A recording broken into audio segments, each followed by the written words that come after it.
दोन हात आणि तिसरं मस्तक याचं नाव भक्ती आहे। नमस्कार करण्याची भावना, जो कोणी भेटेल त्या प्रत्येकाला नमस्काराची भावना अंतःकरणामध्ये निर्माण झाली की त्याचं नाव आहे भक्ती। वैराग्य म्हणजे काय? तुकोबरांनी सांगितलं, त्याग म्हणजे वैराग्य, टाकून देणे।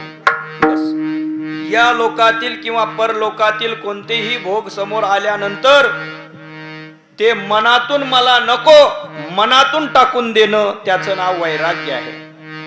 आणि ज्ञान म्हणजे काय? सद्गुरूंच्या कृपेने तत्वमसी बोध झाला आणि नंतर अहम ब्रह्मास्मी अशा प्रकारचा बोध जागृत झाला, मीच ब्रह्म आहे असं ज्ञान झालं। त्या ज्ञानावरती आरूढ होऊन त्या ज्ञानाच्या आनंदामध्ये वृत्ती सतत कायम ठेवणं, ज्ञान ब्रह्मीभोग ब्रह्मतनु।